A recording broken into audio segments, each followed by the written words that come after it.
নমস্কার। আজ আমি একটা কমন টপিক নিয়ে কথা বলবো, সেটা হলো বাচ্চাদের পেটে ব্যথা নিয়ে। আমি ডক্টর শুভ্রাংশু শেখর সরকার। আমি পিয়ারলেস হসপিটালে একজন কনসালটেন্ট পেডিয়াট্রিশিয়ান এবং নিওনেটোলজিস্ট। বাচ্চাদের পেটে ব্যথা খুবই একটা কমন সমস্যা। অনেক সময় আমরা আউটডোরে প্রায় 60% বাচ্চাদের এরকম পাই যাদের পেটে ব্যথা থাকে। এবার কোন পেটে ব্যথাটা গুরুতর, কোন পেটে ব্যথার এমার্জেন্সি ট্রিটমেন্ট লাগবে, আর কোন পেটে ব্যথাটা খুব একটা কিছু কাজ করতে লাগবে না, সেসব নিয়ে আমরা আলোচনা করব। আমরা যে ডে টু ডে প্র্যাকটিসে দেখি, বেশিরভাগ পেটে ব্যথা আজকাল হচ্ছে কনস্টিপেশন নিয়ে। কনস্টিপেশন একটা খুব মেজর সমস্যা হয়ে উঠেছে। এবার তার নানান কারণ, তার ভিতরে সব থেকে ইম্পর্ট্যান্ট হলো জাঙ্ক ফুডস। এতই প্রসেসড ফুডস থাকে, বাচ্চারা খায়, নিয়মিতভাবে খায়। তাছাড়া ওনাদের জলের ইনটেকটাও কম থাকে, খুব কম ফ্লুইড ইনটেক থাকে। আর তার সাথে ফিজিক্যাল অ্যাক্টিভিটি যেরকম দৌড়ঝাঁপ, খেলাধুলো অনেকটা কমে গেছে। তার সাথে ভেজিটেবলস অথবা ফ্রুটস খাওয়া এইগুলো কমে গেছে। সব কিছু মিলিয়ে আমরা দেখি যে বাচ্চাদের একটা নানান সমস্যা হয়ে যায়, যেটাকে আমরা কনস্টিপেশন বলি।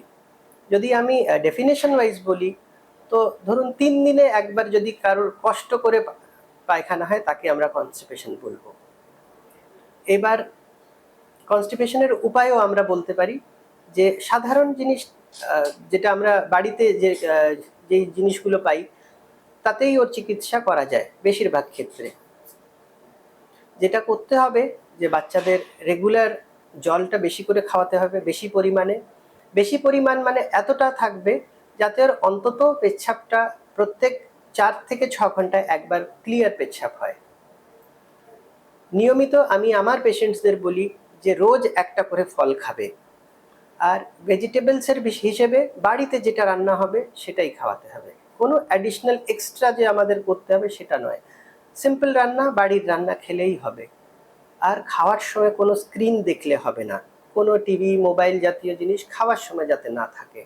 তাতে ওভার ইটিংও হয় আর খাবার দিকে ধ্যান থাকে না, তার জন্যে হজমেও একটু অসুবিধে হয়।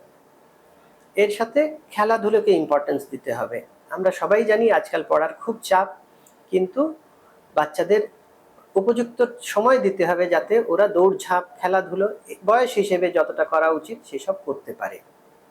মোটামুটি এইসব। আর আরেকটা জিনিস, যে বাচ্চাদের হ্যাবিট ফর্ম করতে হবে টয়লেটে বসার।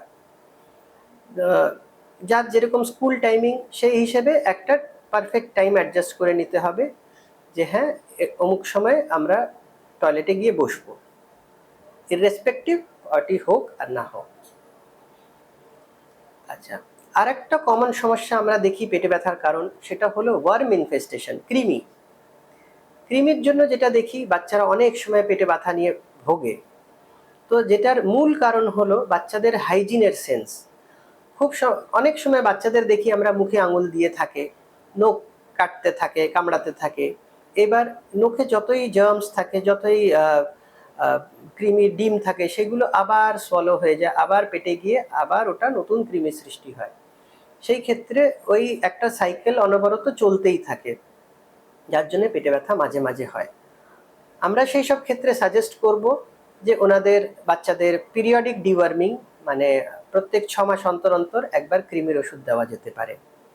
সেকেন্ড, অনেক সময় আমরা দেখি যে কন্টামিনেটেড ওয়াটার যদি থাকে, যদি জলটা ঠিকঠাকভাবে প্রপার সোর্সে যদি না থাকে, সেই ক্ষেত্রে ওই কৃমির ডিমগুলো ওই সব জলে থাকে, যেটা খেলে আবার পেটে নতুন কৃমি হয়। তো জলের সোর্সটা ঠিক করতে হবে। সেই ক্ষেত্রে আপনারা কোনো ভালো ফিল্টার অথবা কোনো ভালো সোর্স থেকে জল নিতে পারেন। কেনা জলও খাওয়ানো যেতে পারে, কিন্তু ভালো কোম্পানি হওয়া উচিত। আর একটা কমন সমস্যা আমরা দেখি, যেটাকে বলি আমরা মেজেন্ট্রিক লিম্ফ্যাডেনাইটিস। আমরা দেখি কয়েকবার পেরেন্টস একটা অলরেডি আল্ট্রাসাউন্ড করিয়ে নিয়ে এসছেন পেটে ব্যথার জন্য, তাতে বড় বড় করে লেখা থাকে মেজেন্ট্রিক লিম্ফ্যাডেনাইটিস। দেখে পেরেন্টস অনেক সময় ঘাবড়ে যান যে এটা কি ব্যাপার, নতুন জিনিস কি। তো আমি বলতে চাই, এটা আসলে বলতে পারেন যেরকম গলায় টনসিল হয়, এটা পেটের টনসিল বলতে পারেন। সবার পেটেই হয়, কিন্তু সবাইকে কষ্ট দেয় না। কোনো কোনো ক্ষেত্রে যখন একটা পার্টিকুলার সাইজের বেশি হয়ে যায়, ধরুন 15 মিলিমিটার অথবা 20 মিলিমিটারের বেশি বেশি যদি হয়, তাহলেই ওই টনসিলসগুলো কি ওই লিম্ফ নোডসগুলোর কিছু আমাদের করতে হবে। এটার মূল কারণ হলো একটা ইন্টেস্টিনাল ইনফেকশন, যে অনেক সময় ভাইরাল ইনফেকশন হয়, অনেক সময় বাইরের খাবার থেকে হতে পারে, কখনো কখনো কোনো ফুড থেকেও হতে পারে। তো সেই সব ক্ষেত্রে জাস্ট সিমটোম্যাটিক মেডিসিন, পেটে ব্যথা হলে পেটে ব্যথার ওষুধ, আর ভালো করে হাইড্রেশন ঠিকঠাক রাখতে হবে, জল ঠিকঠাক করে খাওয়াতে হবে। ব্যাস এতটুকু করলে আমার মনে হয় মোস্ট অফ দ্য টাইমস বাচ্চারা সেফ থাকে। এবার কোন ক্ষেত্রে বাচ্চাদের হসপিটালে নিয়ে আসতে হবে, কি ডক্টরের কাছে ইমিডিয়েট নিয়ে যেতে হবে?